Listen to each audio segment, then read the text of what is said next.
पूरे फिट हैं, लेकिन अनफिट तरीके से सोचना, अनफिट तरीके से देखना, अनफिट तरीके से समझना, ये भी रोग है। कोई 800 प्रकार के बायोकेमिकल्स हमारे ब्रेन में होते हैं। ब्रेन और माइंड एक ही है, एक ही है। समझाने की जरूरत पड़ी केवल इस बात के लिए कि वो बहुत ज्ञान की बात करता था और हम भी ऐसे ज्ञान की बात करते हैं। क्रोध बहुत बुरी चीज है। किसने कह दिया तुमसे क्रोध बहुत बुरी चीज है?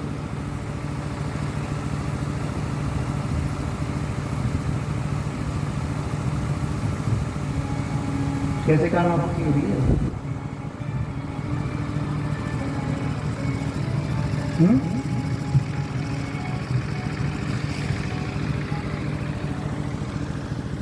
क्रोध करना चाहिए कि नहीं करना चाहिए? क्रोध भी करना चाहिए। नहीं,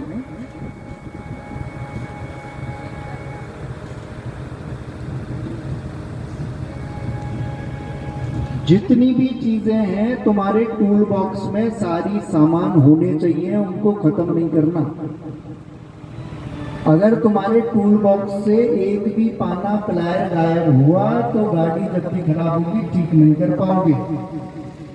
ये क्रोध का टूल ही है कि जब तुमको कोई प्रॉब्लम आ जाए, कोई तुम पर हावी हो, तो यही तुमको बचाएगा। तो अपना टूल बॉक्स खोलना, उसमें से क्रोध निकालना, यूज करना और वापस रख देना।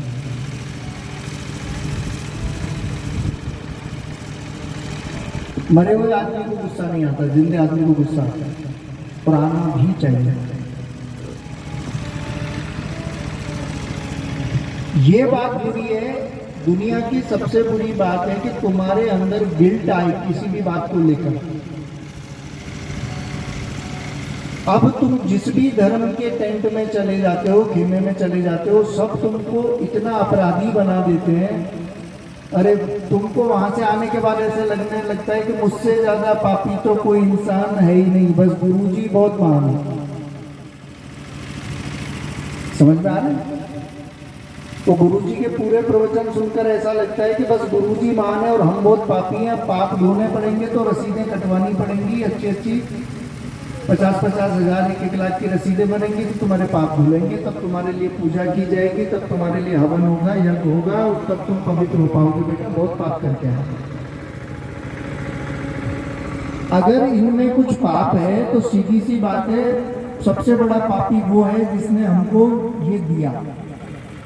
क्यों दिया उसने ये टूल बॉक्स हमें, जिसमें काम भी होना चाहिए, क्रोध भी होना चाहिए और सब कुछ होना चाहिए। तो पापी तो हो, फिर हम क्यों पापी?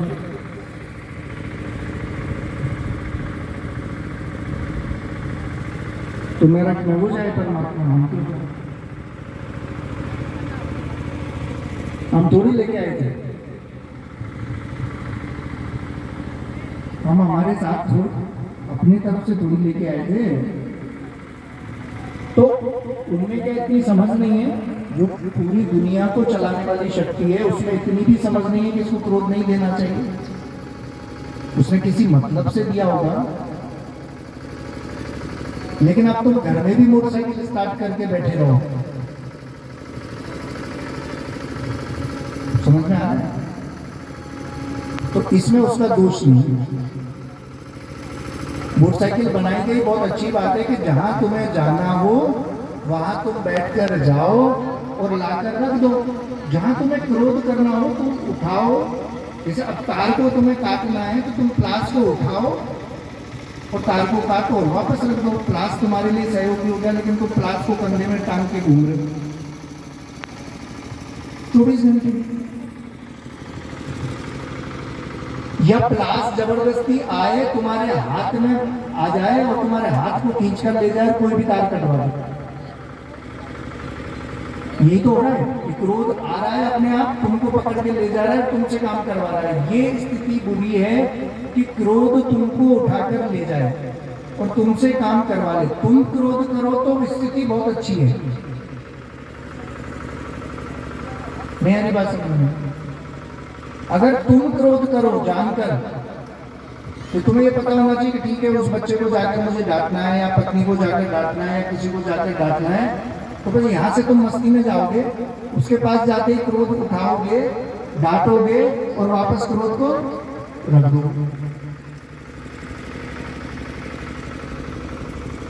यानी तुम क्रोध के वश नहीं हो, क्रोध तुम्हारे वश है। जब क्रोध तुम्हारे वश हो, जब काम तुम्हारे वश हो, जब लोभ तुम्हारे वश हो,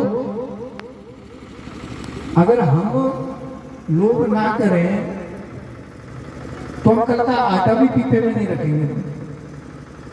कौन कहता है कि लोभी नहीं होता इंसान?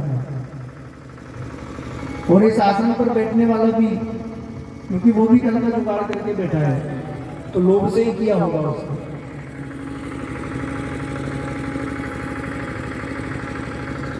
लेकिन लोभ जब बुरा है, जब लोभ तुमसे कुछ भी करवाए।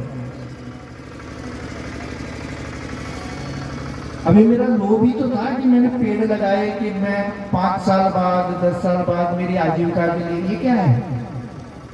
तो लोभ अच्छा है कि बुरा है?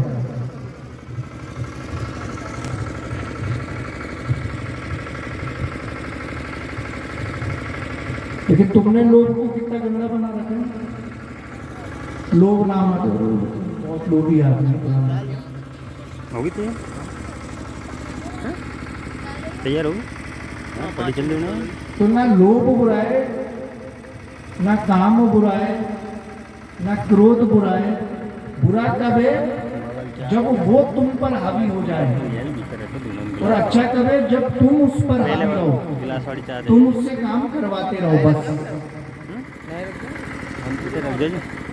इसलिए मोक्ष की परिभाषा में करता हूं कि जब मन, बुद्धि, अहंकार ये तुम्हारे वश में हो, तुम्हें पता हो कि मुझे यहाँ पर अहम रखना चाहिए, और आंख बंद करने के बाद अहम शुरू हो जाना चाहिए। ये तो ध्यान है। ध्यान मतलब क्या? अहंकार शून्यता, निर्विचार अवस्था, मन शून्यता। और क्या है?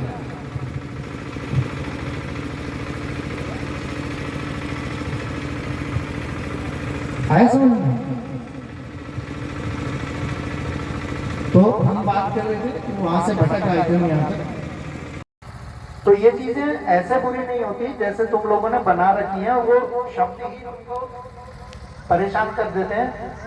ये परेशानी करने की कोई भी जरूरत नहीं है। सिर्फ एक चीज कह रहा हूं कि गिल्ट का भाव मन में नहीं लाना। आध्यात्मिक होना चाहते हो?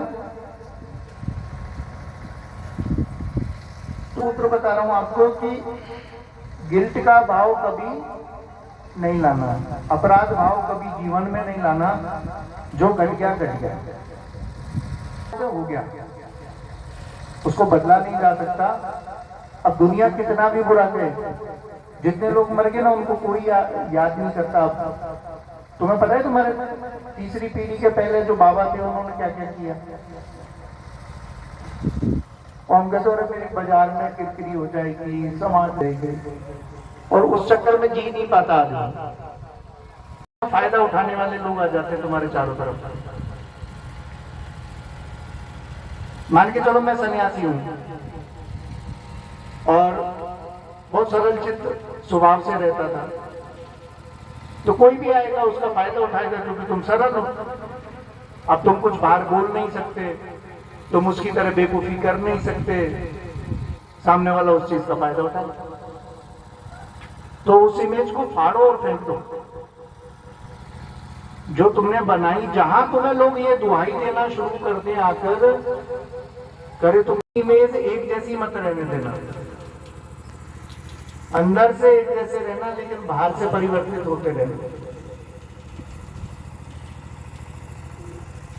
अगर एक जैसा स्वभाव रखा तो लोग आपको पढ़ेंगे, समझेंगे और उन्हें परफेक्ट पता है कि अब इस आदमी के ऊपर क्या वार करना चाहिए।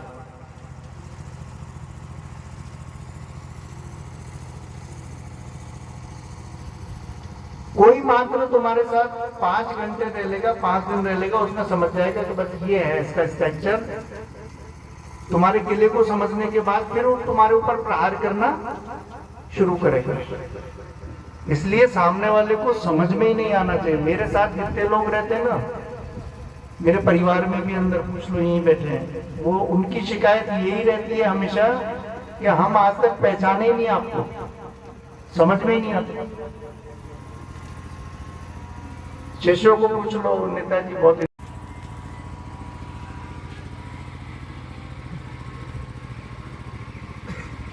तो मेरे कहने का मतलब समझ रहे हो ना? अब तो मैं बस एक लकीर पे बना दिया, सबको बताया सुबह इतने बजे उठेगा। मेरा कोई सिद्धांत नहीं काम के हिसाब से। आज से 2 साल पहले ऐसी स्थितियां थी तो मैं 3 बजे उठता था, आज 6 बजे उठता हूं। तो मेरे को बोलते, मेरे आसपास के लोग बोलते ये तो सन्यासी को कौन है, क्योंकि जो रात को 1 बजे तक साधना करके सोएगा ना, उसके ऐसे ही गुण होते हैं।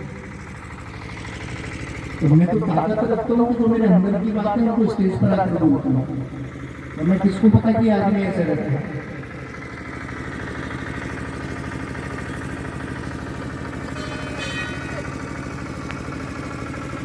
आ रही ना बात समझ में? तो इतनी क्षमता है कि जो मैं कह रहा हूँ उसको करो, ठीक है? हमारे गांव की नाक कट गई, हमारी नाक कट गई, नाक खोल के जाओ घर पे, कटे ही ना, आके लगा लो। ये चीजें यहां से परेशान करती हैं आदमी को। और ऐसा टूटा पिटा सा आदमी फिर जाके भगवान कृष्ण के मंदिर में या किसी में भी वो रोता है, परेशान होता है,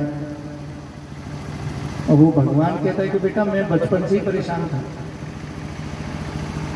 मैं खुद ही बहुत दुखी था, जब से गर्भ में आया, जब से मारने की कोशिश, भगाने की कोशिश। भगवान कृष्ण को देखोगे अगर तो पूरे जीवन भागते रहे, भागते रहे, भागते रहे, दुखों से परेशान होते रहे, किसी ने अपनाया नहीं। परिवार में पूरा परिवार एक अलग ही तरह का व्यवहार उनके साथ करता था, लेकिन बंदा पूरे टाइम मुस्कुराते हुए काटते गया।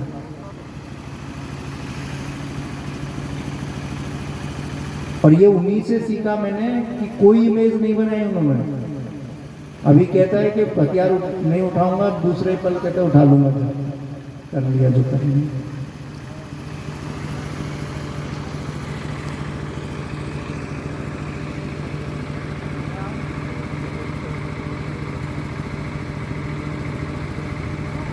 दूसरा नंबर, जीवन में इंटरफेयर नहीं करना। चाहे पत्नी हो, चाहे पति हो, चाहे पिता हो, चाहे कोई हो, किसी की भी लाइफ में इंटरफेयर नहीं करना। बहुत अच्छी बात।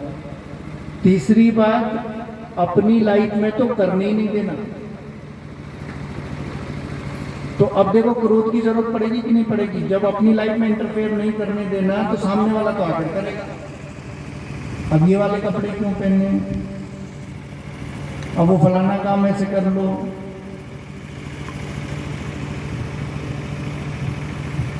बोलती है बीबी जी ने, बोली नहीं? तो जब दूसरा व्यक्ति तुम्हारे मार्ग में इंटरफेयर करे तो तुम कभी भी सुखी नहीं हो सकते। चाहे कितना ही पैसा कमाओ, चाहे कितनी ही सुविधा तुम्हारे पास हो, लेकिन वो होगा ही नहीं। तो 3 बात। चौथी बात, किसी का भी दिल दुखाने का इंटेंशन अपना नहीं होना चाहिए। अपने आप किसी का दिल दुखता हो तो दुखता हो, हमारी भावना तुम्हारा दिल दुखाने की नहीं थी, लेकिन यार तुमने आकर हमारे सब्जी के भगोने में मुंह दिया तो कुत्ते को डंडा खाना पड़ेगा। हमारा मकसद नहीं था। ट्रेन अपने टारगेट तक जा रही है, उसे जिस स्टेशन तक जाना चाहिए, लेकिन भैया उसकी लाइन में आके कोई खड़ा होगा तो कटेगा उसके नीचे। ट्रेन का निकलता है तुमसे जैसे फूल से खुशबू निकलती है। अगर फूल के आसपास कोई नहीं होता तब भी भीतर से खुशबू निकलती है। और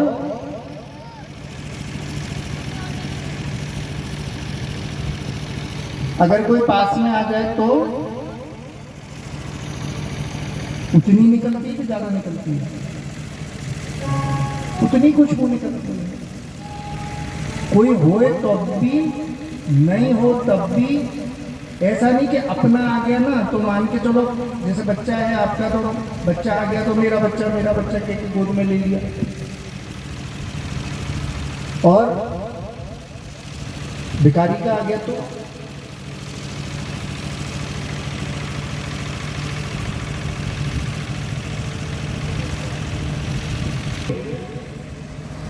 किया नहीं जा सकता। तो बहुत प्यार करूंगी मेरे लाला को, ये खिलाऊंगी। अब यहीं से शुरू कहानी।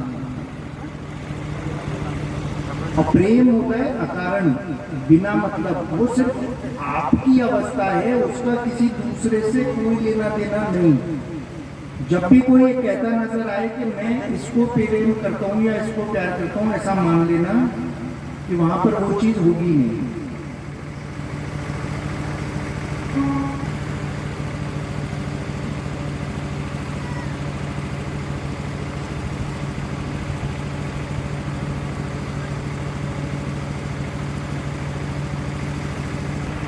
जो जाना जा सके वो परमात्मा हो ही नहीं सकता।